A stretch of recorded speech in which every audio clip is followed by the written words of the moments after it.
9 rating on any video game out there. Top insider in the sport. Ken Rosenthal joining us right now. Ken, look, we're all in the same place, so it's just us and you. Frazier Friday. Happy opening day and Frazier Friday to you. We were talking about Ohtani. I think kind of stealing the show late night last night. How was your opening day? It's great, but I'm not doing as well as Todd is, man. That's quite the setup there. I like it. Hey, you're welcome anytime you want. You're in New York. Come on down. I'm in Jersey, Todd. I can come down. Yeah, you got an off day. You should have. Oh, that would have been sweet. You should. Yeah. There ain't no off days for Ken. We'll get one day. One day this year. One day, Ken. One day. Okay, sounds good. But I was at Yankee Stadium yesterday, and it was really good. The pace of the game was great. The game itself was really good. Obviously not for the Giants, much more so for the Yankees. But by and large, a very interesting opening day to say the least. And we saw some issues with the timer. We saw some different things happening, and I'm sure we're going to continue to see that. But we are in an adjustment period right now, and I would expect that over time the players will adjust. We saw most of them adjust just fine yesterday, but there were some situations that arose that were a little different, and it maybe required a pause that is no longer available. Crazy. Hey, is Judge going to hit 162 home runs this year now? What do you got? I mean, that's phenomenal. Second pitch of the game or for the Yankees coming out, dead center, man. How was the crowd? It must have been electric. Yeah, it was electric there. And as electric as an opening day crowd can be at Yankee Stadium, which is not the same as an opening day crowd at the old Yankee Stadium or a regular season crowd at the new Yankee Stadium. You know, opening day is a little different. You got all the people coming out, kind of a celebrity type crowd. But no, it was pretty good there yesterday. And certainly for Anthony Volpe, there was a lot of excitement as well. Hey, Ken, I want to get back to the pitch clock. There was a great article by Matt Gelb about the Phillies game. We were covering a little bit like 5 minutes ago what went down there and how JT Realmuto essentially was saying, like, my job is to slow the pitchers down. I can't do that anymore. I mean, I remember Marcus Stroman said late last night after his game, like, I ran out of breath. So what were your thoughts on that front? You're going to get complaints here, and some of them we understand and we're listening, not that they're necessarily going to change. I didn't perceive Realmuto's comments as complaints, as more simply an adjustment to a new reality. And there is a new reality, and that game sped up yesterday. And Eric and Todd know this, and anyone who's played the game knows this. The game, while it looks slow at times, can really speed up. And it's true for managers, it's true for players, it's true for everybody who is involved in the action. And that's what happened with Nola. And Realmuto's point was that, hey, I wasn't able to do what I normally could do. Now, he didn't offer that as an excuse. And we saw some other issues too. Karinchak with Cleveland before the homer by France, a 3-run homer that decided that game. He had a problem. He is a guy that has not been that quick, and he had to adjust. And Hunter Green had an automatic ball called on him before a home run that he gave up to O'Neal Cruz. So there were these things that happened yesterday, and the Phillies game was maybe the most interesting and prominent among them. And it just shows, again, that there is going to be an adjustment period, and certain situations will be more difficult than others. And pitch calm comes into play, too. The crowd was loud in Seattle, and that caused some problems for Karinchak with Cleveland and that whole scenario there. So I am interested to see how this plays out. On balance, there weren't that many incidents yesterday at all, really. It was pretty tame, and I expect it's going to get even fewer as we go along. But it is a different game, and in my view, it's a better game. The dead time is out. It's still baseball. It's still 9 innings. It's still 27 outs. All the things we love, and perhaps more athleticism too. But the Realmuto thing was interesting to me because we didn't see that in spring training. Games don't speed up on players in spring training. The outcomes don't matter. But now that the outcomes matter, now that we're in the 162-game championship season, a little bit different, and that's what we saw in the Phillies game. Are we going to see 3,402 stolen bases this year? I don't know. We were debating this last night. I was involved in a panel discussion with some other athletic writers, and the question we got from the audience was, which rule is going to have the biggest impact?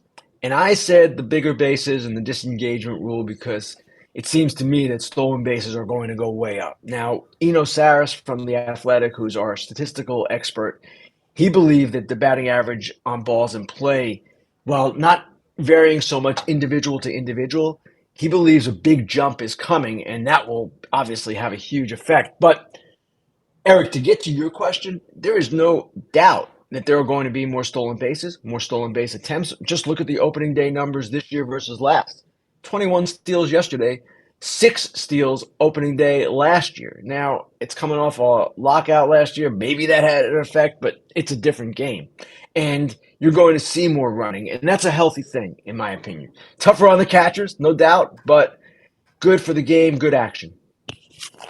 Hey, Ken, there were some injuries yesterday. Max Fried had to leave the game with the hamstring issue. We learned before the Mets game that Justin Verlander's hitting the shelf with the shoulder issue. That Terry Major that we heard about with, who is it, Tristan McKenzie as well, who's going to be out for potentially a couple months. So any other injury buzz that you heard about yesterday or your reaction to those two injuries, especially for me, like, for example, with the Mets, I mean, part of having a rotation that's really mid to upper 30s is your chances of dealing with this, in my mind, are probably going to be higher. I mean, you got a 38-year-old Scherzer, a 48-year-old Verlander. Quintana's going to miss a good chunk of the season. He's in his mid-30s. Kodai Senga's like the young guy. They're like, look at this young 30-year-old in the rotation. So what were your thoughts on what we learned so far with the injuries? I'm with you, Scott. And the Mets certainly, this is the issue with their team. They have an older rotation. Older players, older pitchers in particular, are more prone to injuries. We saw this with Scherzer last year. Scherzer has had, by and large, a remarkably healthy career for a pitcher who, at one time, was traded by the Diamondbacks because they thought he was going to break down. And he took that to heart, and he stayed healthy. But he was 37 last year. He's 38 now. Things happen at these ages that didn't necessarily happen when guys were younger. And yes, this is the question with the Mets going forward. They say the Verlander thing is not major. He's going to continue throwing. We will see. My other thought on this was really related to the WBC. And for all the hand-wringing clubs do, all the worrying, all the complaining about the WBC and how they don't want players leaving their watch because heaven knows they might get hurt. My question is, how do players do when they're on the club's watch? Guess what? They get hurt. They get hurt all the time. Now, listen, the Diaz thing was most unfortunate. It was horrible. The Altuve thing, same. But the Altuve thing in particular could have happened at any point. And even with the Diaz thing, players get hurt all the time in all kinds of weird ways. So when we talk about the WBC the next time, and everyone's wringing their hands again, and the club officials are just saying, oh, we can't have our guys going, and it's just a worrisome thing to us. I get it. It is a worrisome thing. No question. It's a higher level of competition than players are accustomed to at that time of year.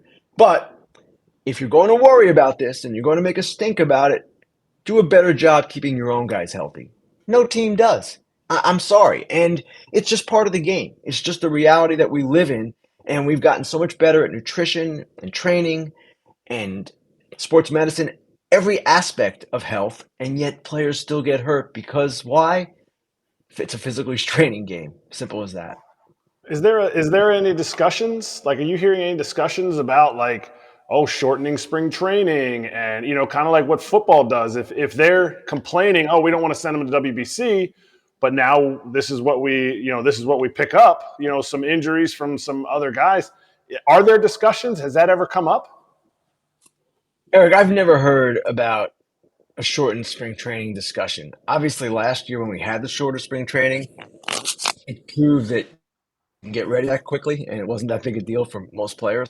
But spring training is a business too. The camps in Florida and Arizona make a lot of money for those municipalities, and one reason those parks were built and the commitment was made by those different places is because they make money. So it's kind of that deal. But I mean, really the answer here, guys, is to shorten the season, right? We could play 140, but that's never going to happen either for financial reasons on both sides. The owners don't want to make less money, and nor do the players. They don't want 140 divided by 162 in their salary. They want the 162. So that to me would be a better way to do it, and you could build in more recovery time that way, but I just don't ever foresee it happening. Hey, Ken, I'm going to stick with some more Yankee questions. Anthony Volpe, man, he looked kind of comfortable yesterday, looked like a true Yankee player. What do you think about him? How is he as a person? And what did Logan Webb say about him after the game? Well, I don't know him yet as a person, Todd. Everybody says great things about him, but I did talk to Logan Webb after that game about that first plate appearance. And if you watch the game, and I'm sure most people who were watching us didn't, but Volpe drew a walk in his first plate appearance. It was a 3-2 count, and it was a situation where he took 4 pitches, all 4 balls that were very close to the strike zone.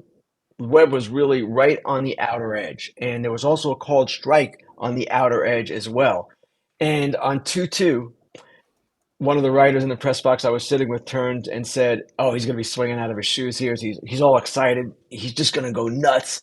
And that's the way a normal young player would react, right? He took the pitch, and then he walked on the next pitch. So when I asked Webb about that after the game, he said, yes, he made an immediate impression on me with that. He said, "I'm not saying he's going to be Juan Soto.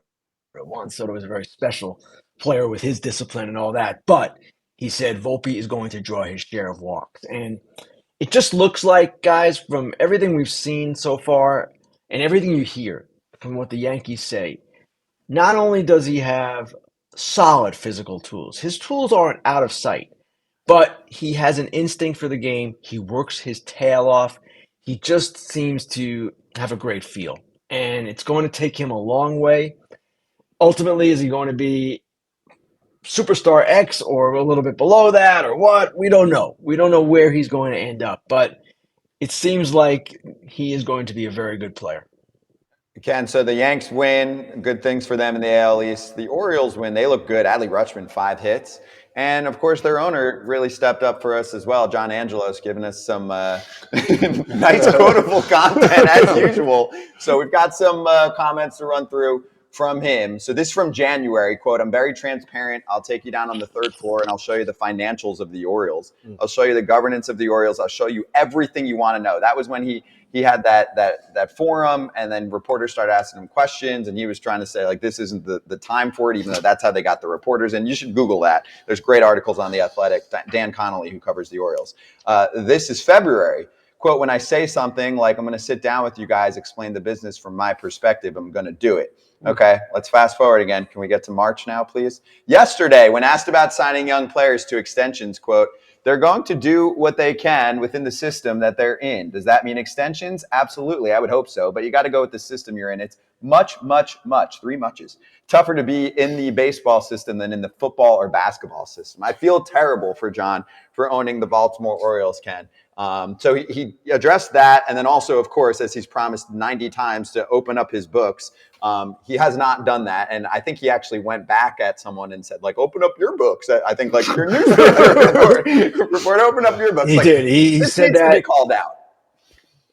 He said that to the Baltimore Sun, that, "Hey, you guys aren't opening your books. Why should I open my books?" Well, the Baltimore Sun wasn't the entity that volunteered to open their books, right? And that's my old paper. And we covered John Angelo's back when I was still there in the mid 90s. And let's just say we could foresee a lot of things that have happened. And a lot of the things I wrote about the Angelos family, I took a lot of heat for, especially the dad, mostly the dad. But we're seeing it all play out. Let's put it that way. And I don't understand why he is talking at all along these lines, why he is so defensive, why he is so aggressive in certain ways, and why he is complaining about the system in which he's in. If he doesn't like it, if any owner doesn't like it, you sell your team. Get out. And you'll make a profit. You'll do really well. In fact, the Orioles were bought for $173 million in, I believe it was 1993. And I remember that day as a columnist for the Baltimore Sun, I wrote, and this proved to be one of my worst columns ever. 173 million? They paid 173 million. They won't have enough money to buy players.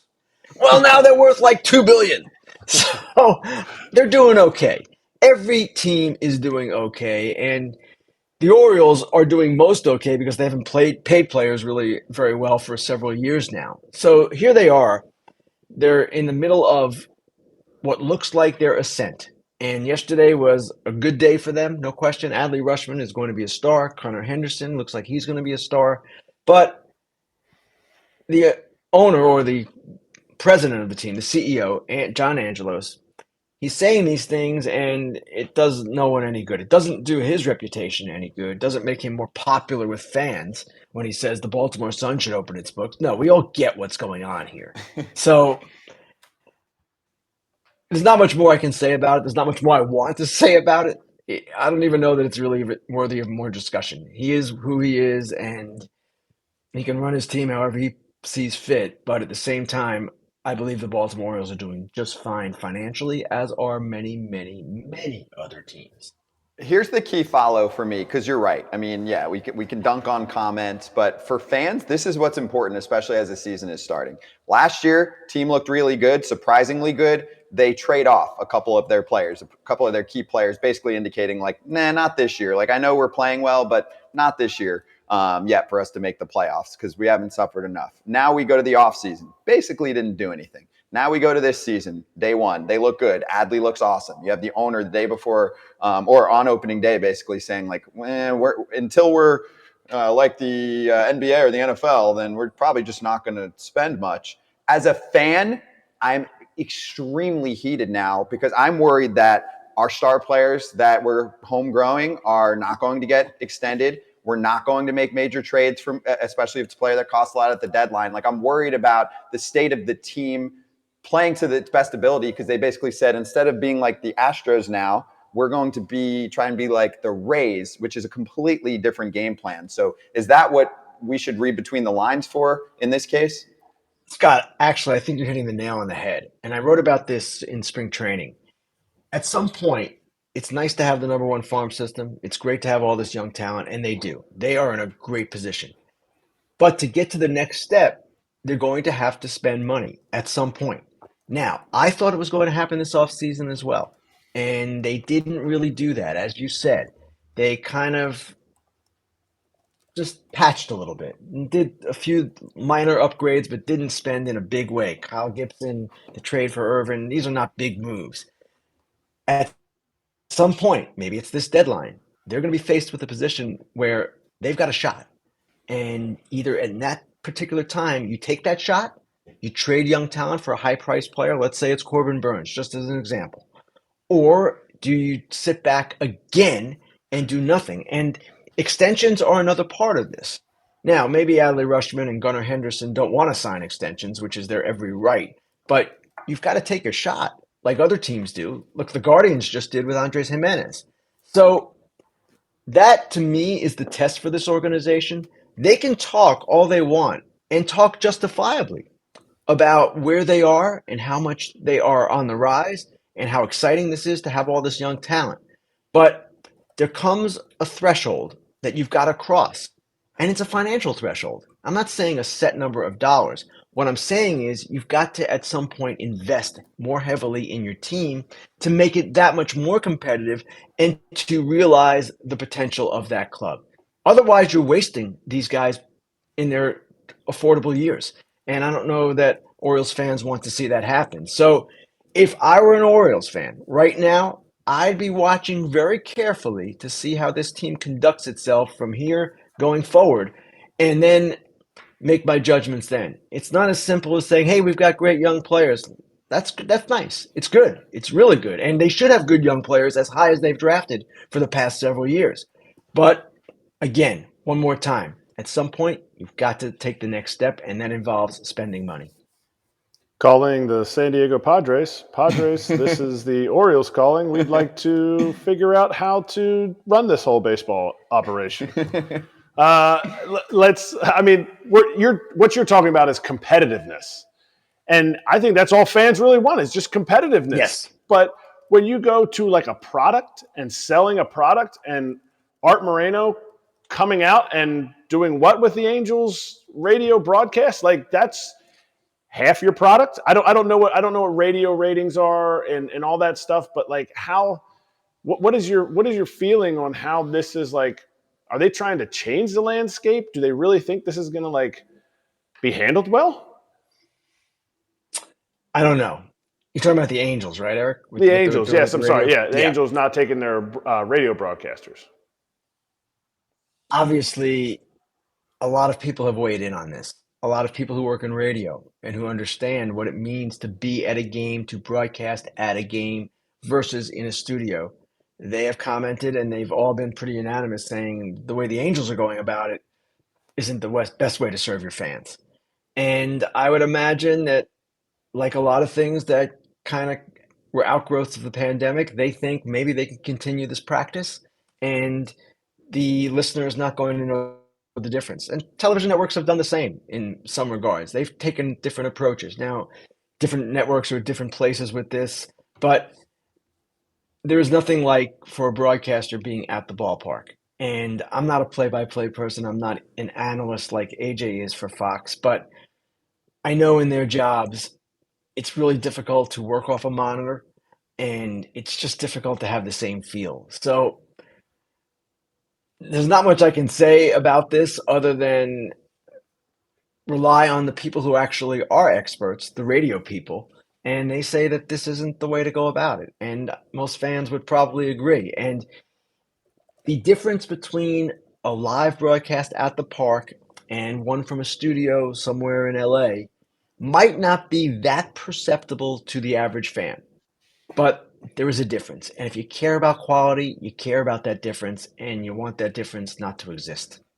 And take it from someone who, like, say, during the pandemic called a game where I was in a studio, one person was on delay somewhere else, one person somewhere else. The first game I ended up doing was a Red Sox game. They're all over me because at Fenway, you can't see once the ball's going that way towards the monster where to pick up the ball. It's tough.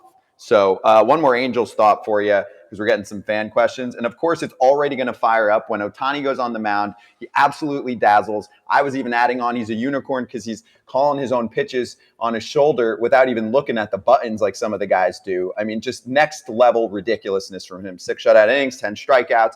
Already, of course, you get the, hey, where's he going? So, for example, BC in the YouTube chat said, does Ken think the Dodgers freed up all those wages because they expect to sign Ohtani? And just as many questions, even in the past 24 hours, Ken, about, hey, if the Angels season doesn't go the way that they think it's going to go, then is this guy legitimately going to be dealt? Because I know if they're contending at all, it sounds like Artie Moreno said they're going to keep him, or at least that's what they say. But if not, I mean, it's going to be the story player movement-wise of the season. Okay, there's a couple of things we should hit here. The possibility of a trade if they fall out of contention. Now, I wrote this the other day. It's going to be difficult for them to fall out of contention. They're a talented group. There are 3 wild cards, and last night was one game, okay? I know it's opening day, but it's one game. I do expect they're going to be a better team, and I do expect that they'll, at least on July 15th or so, have a shot at the wild card still. Now, if they don't, and that is really what is fueling all this, the possibility that they might fall out of contention, I do imagine that they would entertain a trade, and they probably could make a really good trade, even though at that point, Ohtani would be a rental player available for just 2 months and possibly a third month in the postseason. But if they were going to do that, they should have done it last summer. They could have made the same kind of trade that the Padres ended up making with the Nationals for Juan Soto. The Nationals ended up getting that great bounty from the Padres.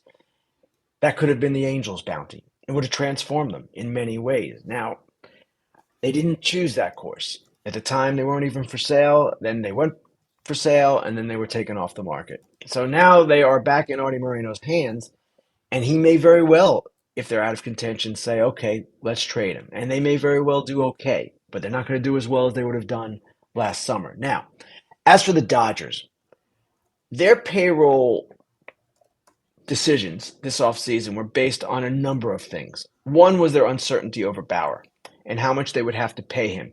Remember, at that point, his suspension was in the hands of an independent arbiter, and that arbiter ultimately was going to decide where the suspension was. Would it be fully upheld? Would it be stricken down entirely? Would it be somewhere in the middle? And it basically was close to where the original suspension was, but they didn't know that at the time. So they were a little concerned in that regard. They also had these young players, one of whom had a huge game last night, James Outman. He is someone they really like. Miguel Vargas is someone they really like. Pepio, they just put on the IL. He's the pitcher. They've got a number of pitchers they like as well. They've got other position players they like as well. They feel that this next wave is ready to come on now and become what the previous group was, the Bellinger, Will Smith, that group. So those were two factors. But to say that Ohtani was not a factor, I think that would be mistaken. Yes, they were trying to free up money as well. And at one point, they were looking to be below the luxury tax figure or threshold and reset for next year, which would have put them in an even better position, at least in terms of penalties, with a possible Ohtani signing. They're now over the tax, but at the same time, financially, yes, they have room for him. I mean, they have room for him anyway, but that was definitely part, I would think, of their decision-making process. I have one more before you jump on Ohtani. I read as we talked to you a couple days before, your season preview notes. Hey, here's some of the biggest storylines. And I think you put in there Ohtani in the offseason could get like 2 contracts. Is that ringing a bell there where it's pitcher and hitter? And I'm reading that. I actually wanted to ask you about that. It came up as you were talking about Ohtani. What did you mean by that? Well, what I said was, Scott, that if you trade for him, you're essentially trading for 2 players, right? You're trading for the starting pitcher and you're trading for the hitter, the designated hitter. And if that's the case in a trade consideration, wouldn't it be the case in a free agent consideration? Of course, you're signing both guys. And if that's the case, then would his agent be well served, or actually, would a team approach Ohtani and say, listen, we want to sign you to 2 separate contracts. One is a hitter, one is a pitcher. We don't know where this is going. Maybe in 5 years, you're not a pitcher anymore. Maybe in 5 years, you just take it another way entirely. I believe a team might want to do that, but if you're Ohtani, you're saying, let's go. I'm Shohei Ohtani. I'm the best player in the game. You're getting me, and you're getting this package, and we're not doing 2 deals. You're paying me $500 right now, or whatever the number is, and you're not settling for 2 different contracts, one of which, of course, might not come into play as much if you become a lesser player at that skill level or whatever. So I can see a team thinking that way, Scott. I just can't see Ohtani entertaining it. In my view, he's going to have so much demand that he can dictate his terms, and he can say, I'm not signing 2 separate contracts. I'm signing 1 contract. We'll see where it goes. You get me. You get all that involves me. You talked about his endorsements before. That is the personal endorsement side of it. There's also a certain amount of money that the clubs make that signs him. The Angels make money because they have Shohei Ohtani. Specific money, just related to him. So he's going to do quite well, and he's not going to need 2 contracts to do it. Yeah, I've read about that. Numbers at least in like the 8 mil, maybe 10, 12 or more on certain signage that they can sell, all of that, right? Team wise, where they can capitalize too, which, hey, I mean, you're getting some of that money back right off the jump, more so than most players. So Ken, great stuff. Happy opening day. You're at Yankee Stadium this weekend, right? For the Fox game? I am, yes. Tomorrow we have inclement weather perhaps, but yes, Fox at 4 p.m. Okay. Ken, where are you at right now? You said you're in Jersey. Where are He's you at at? a spot. You have a spot in Jersey. He's not going to give his address away. No, exactly. I'm not giving my address out, man. I have enough problems. What town do you live in? Give me a city, something. I'm not giving you the town either. No, Come on, man. I got to know that. Offline. I'll text you. Off the record. I will text you. All right, Yeah, I know. I'll my tell people you. talk to your people.